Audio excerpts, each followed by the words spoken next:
Hello sa ating mga ka-OFW dyan. Pag-usapan natin yung iba't ibang klase ng OFW. So meron tayong 4 na klase ng OFW. Meron tayong Class D, Class C, Class B at Class A. Unahin natin ang Class D. Sila yung habang nasa abroad, gadget dito, gadget doon, pagbabakasyon, gimmick, fiesta, pagbabalik ng abroad, urak ang bulsa, taob ang savings, tad-tad ng utang sa credit cards. Yan yung Class D ha.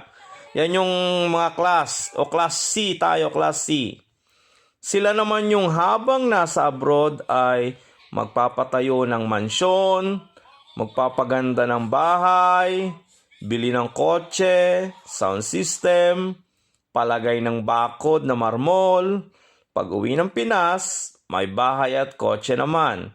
Pero walang sure na income pag food for good na si kabayan. So, punta ulit tayo sa Class B. Sila naman yung tipong nag-iipon tulad ng isang langgam. Naghahanda sa tag-ulan, habang nasa abroad ay bumibili ng lupa, nag-iimpok sa bangko o nag-iipon ng mga ginto. Pag-uwi, may puhunan, yun lang, di lahat ng negosyo ay sure na kita. Pero at least nakapag-ipon. Now, punta tayo sa Class A. Sila naman yung kalahi ni Lumen, wais. Habang nasa abroad ay nagpapatayo na ng mga negosyo.